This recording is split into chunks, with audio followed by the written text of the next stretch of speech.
Hey, this is Full Game Prometheus giving you another recap, salary cap. I'm rolling with the alternative playbook, which is going to be the spread playbook. Going to be doing a double header here. This is obviously my team. I've got that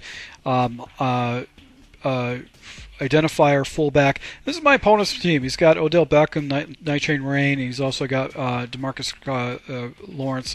So he's got fairly good cards. He's got a really good team. But you know, that's one thing that you never can make any assumption is that you're playing against a good player if they have good cards, because sometimes that's further than the truth. So right here, I'm able to go and bottle up this run. Just going with my strong safety. Blitz, and send the dogs after him, go ahead and tackle him for loss. And I was actually trying to set up the nickel blitz right here, but I didn't get the blitzer set up and actually spied up my defensive end and my tackle. But he haphazardly throws, and right there, Amos is able to come down with an interception and put me in the driver's seat right there. So I got the ball down to the 48-yard line. Now, you're going to see me change up my offense a little bit. I really wanted to try to establish a run against my opponent. So I'm going to be using the ace offset formation and also the ace slot offset. And the reason why is that I like having two tight ends in a line. It's going to give me really good running. I can run off to the right, run off to the left. So right here, get a nice little block, and I got lucky right there, man. If that would have fumbled, it would have been a bad situation. So jump into one of my preset audibles. This is going to be the flanker drive. And this is a very easy high-low read. You're just going to look to the seam and then go ahead and see if you hit guys underneath. And right there, Cooks is able to go and pick up a nice gainer for me. Then I go and jump into the ace slot offset and streak up my one guy. He was running a lot of like 52 type defenses, and I knew that the yellow zone was off the left, so that area was not covered by deep safety, so I'm able to go to get an easy touchdown. So right back to the defense right there, do a nice little user tackle. I actually have Floyd playing my middle linebacker, and I'll show you my new lineup. I actually got some tips from the top four player in Xbox and salary cap, and a lot of his tips have been very good so far, as far as constructing a team. So right back at it again. Amos gets the second interception of the game. I'm able to go and get the ball down to the 26-yard line, go into Z spot, and turn this into a levels concept. Basically streak up Cooks, do an in route with Gonzalez, look to the flat first, nobody falls in that area. I'm able to go ahead and hit Fournette and actually go ahead and make a little move right there and actually get the ball in the end zone. So up 14-0 against my opponent. He's into the I-form formation. I'm just going to go with cloud coverage and actually spy up my defensive tackle. So if he decides to go run around with his quarterback, I actually got a guy to go ahead and take him out of his game. So right here, he takes a shot up top, and Griffin's able to go and make a play for me, knock the ball down. Second and 10 situation, back to the cloud coverage with a spy, and I've got two buzzes right there. It actually throws into one of the buzzes, and Jones is able to go and break two tackles right here and get past a big fat offensive lineman to go and get the ball into the end zone. 21 skunk, feeling good about myself, and of course he quits, and I'm able to go on to the second game. So this is my second opponent. He's got more respectable cards right here. He's got Mark Barron, Kendricks, and Leonard Fournette, so he doesn't have a lot of studly cards. So maybe he's got more of a balanced team than what I have.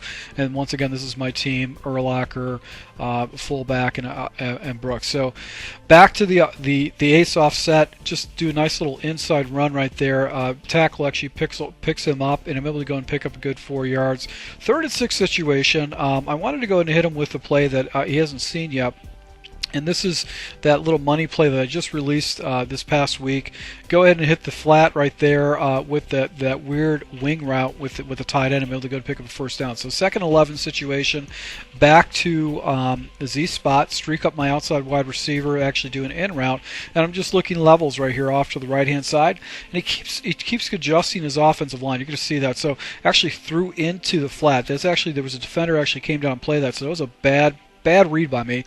So I know huddle, go into corner strike. I streak up my tight end and do a backside slant route and actually possession catch. I've got the mechanics down where I do a lot of possession catches, and I probably could have racked that for a touchdown, but I wanted to make sure I actually got the reception. So this is a very commonly used play. I like to streak the tight end up on the back end side because it clears out this post route on the inside, because there's no defender that's going to come down and play that post route because they got to take care of that tight end. So that's how I like to run it. So off here, do a little run off to the right hand side. He actually brings his defender in and actually splits the gap. I go ahead and no huddle, go into smash. I do a little in route right here because of that corner route and that fly route will clear things out. Back to Z spot here, but this time I actually leave the spot route up, and I just go ahead and motion the guy over and just see if anybody falls in the area. And he's shuffling his line around, but as you can see, the spot route is wide open, and Cooks is able to get me a first down. So already in the second quarter in this type of situation, I go into a play which is verticals out of a trio set. And I'm looking for the running back underneath to run across the sidelines. It actually almost threw right into coverage, but Fournette's able to go and block the ball from getting picked off. And he goes into a double buzz situation. And actually, I have to settle for 3, but that's all right. It's all about possessions in this game, so getting 3 points is fine because that's going to win you games as long as you're scoring with each one of your possessions. So right here, I'm actually going ahead and just running a conservative offense. I actually have my pass rush of conservatives. And look at him. He just sits. Tick-tock, tick-tock, tick-tock. And he takes a shot up top with his wide receiver, and Sanders is able to make a play on that. But right there, I'm like, oh, no, I can't do conservative pass rush anymore, so I'm just going to leave it on standard pass rush. But I'm still going to have a spy just in case he runs out with his quarterback. So he does a little mesh concept over here and is actually running. I think that play was a skinny post where he did a mesh concept, and it's a really well-designed play. That's a play I've used a lot with good success. So I get a tackle right here and actually pick up a strip sack to go get up 10-0. So I'm feeling like I'm pretty good right now. He has a nice return, gets the ball past the 50-yard line. He's going to go ahead and stay with the coverage once again, put up a spy just in case he takes over this quarterback. He goes back in the ace right here, and he takes a shot up the middle right there with post, and he almost catches the ball. So do I, but just a bad incompletion right there. So another more coverage out there in the area. He drops it down to the little flat route. It picks up some tough yards. It gets a 3rd and 3. Comes back to, again, I'm trying to set up the the blitz right here, and he takes a shot. My defender was right there. I totally missed that play, and he's able to go and get a nice little drag route down for a first down. So 1st and 10 type of situation. Going back to the routes, he looks to the flat. Nice dot right here with, it looks like some kind of a deep corner route. He's able to go pick up a first down. So 2nd and goal, I start spying up a bunch of my players because I figure this guy is going to get some happy feet because he does wait for his players to make some plays right here. Go back with the corner blitz, but this time I'm actually putting my defenders in yellows so they can actually make some reads, and I'm able to go and sack them. And he actually settles for 3 right here, so he makes the right play. That's a smart thing. Go ahead and take your points. Don't walk away from points, especially if you're getting the ball in the second half. So I come out in this first series, got 1 minute and 41 seconds left. Go back to corner post, and he keeps shuffling around his defensive line. He keeps quenching his line, moving his guys back and forth, and it's just messing up my alignment. So actually, I go ahead and do a little power L. I get a good block right here. Able to go and run out of bounds, preserve the clock, and get a nice little gainer. So back to post on a 2nd and 10 situation, streak up, and he goes into an inside blitz out of the dollar formation. So nice little blocking right here. I actually get the ball down to the 35-yard line. So now I'm in a situation where I'm actually going to be able to go ahead and score some points. But he hits me with a mid blitz. I don't have a hot read, and I actually go ahead and no huddle once again. Back to the read. So I'm thinking he's going to go in man, and he's actually in zone, and my quarterback overthrows the ball and gives it right back at him with 56 seconds left. So I was a little bit frustrated right there. I didn't actually play that correctly. I probably should have jumped into another play. It was just a bad decision.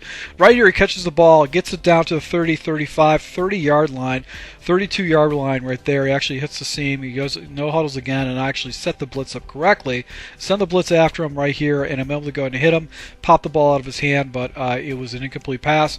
So he's just really has no answer for this 2 blitz zone right here. And I anticipated that he'd probably go ahead and make some kind of a streak route over the middle because that's a 2 blitz. So I actually put a yellow zone right there, and Amos actually makes a play right on the ball right there. So 3rd and 10 type of situation. I go into a crossfire blitz out of the dollar formation. And right here, it's just him being nervous. Like, I've been pitting him so much, he got rid of the ball very quick. And what he does is he actually settles. He settles and actually goes ahead and kicks the ball away in this type of situation. So that means I'm going to be getting the ball in the second half. So back to him. Right here, just going to general cover 3 type situation. And he goes into a screenplay. I haven't seen that all game, and I just come out there. I actually got a defender out there. So 2nd and 5, not a big gainer right here. I've actually got some more coverage up. Hit some pressure off the edge right there. He gets rid of the ball in a hurry. 3rd and 5 situation, going with the same look. This is the safety blitz, but with 6 blitzers, and he didn't have anything set up for it, so he had no protection for it, and he didn't know how to anticipate it. So back to the double A gap. He backs his linebackers off, and right there I get a really good block, and I go ahead and settle for a few yards on that. So 3rd and 8 situation, need a first down. He switches up his defense a little bit. I'm looking he's got press. I'm looking to the high-low with the running back. Running back route is not covered, and Fournette actually falls forward and actually gets me a first down. So basically that was just the will of Fournette against his defenders. So right here I actually get a really good block right there. I actually pick up a good first down, a nice hole in there, and he's backing his guys off once again. Double A gap, split the gap right there, and Fournette is off to the races, and his defensive back actually saves that. That should have been a touchdown. So pretty good running right now by Fournette. Go back. He's not using a double A gap, so I go back into levels concept right here. Look to the flat. Nobody in the area. He goes into a really aggressive man blitz, and Fournette's able to go ahead and fall in for going up by another touchdown. So 17-3 right now at the end of the 3rd quarter. I'm feeling like I'm an autopilot. So I jump into a wide 9 defense, try to change things up against them, go the cloud flat, and then put my middle linebacker in a deep zone, and then play the left screen middle linebacker. Right there, he comes down. I'm going to go ahead and smack him right there, get him short. 3rd and 3 situation, doesn't pick anything up, and now he had him some intense pressure off the middle, and I just missed the ball right there. I completely missed it with my user. He's able to go and get a nice little completion. So back to the same pressure again. Right now, he actually scrolls off to the right, and I'm able to go and get him for a sack. 7 of 13, I go into coverage, and he hits a nice little dot in the seam right there to go and get a first down. So 1st and 10. Back to the pressure again, I think. I've got some pressure and actually hits right there in the middle of the field. Urlacher comes up short with actually a play. Of course, he no huddles again, and this is where things get really difficult. In the red zone, he actually throws right to my linebacker Brooks, and I'm able to get the ball down on the 2-yard line. So 2nd down situation, hit the flat, I'm able to go ahead and get a nice little gainer to get a 3rd and 3 type of situation. And I've showed him this play the entire game. And all I'm doing is looking for the fullback or the combination of the seam route with the linebacker or the lineman, and right there I'm able to get a nice little completion. So here's basically the tied up. Finished the game right there. I did a little crossing route out of post, the backside, and that was it. That was pretty much it. I don't want to show you milking the rest of the clock, but able to go and get 2 victories at salary cap with this team. Just getting a little bit better with it. These guys weren't the best players, but this guy really didn't have any kind of a running game, and I did, so that was a big difference and a couple turnovers. So to my subscribers, thank you once again for your support. I really appreciate it. Until next time.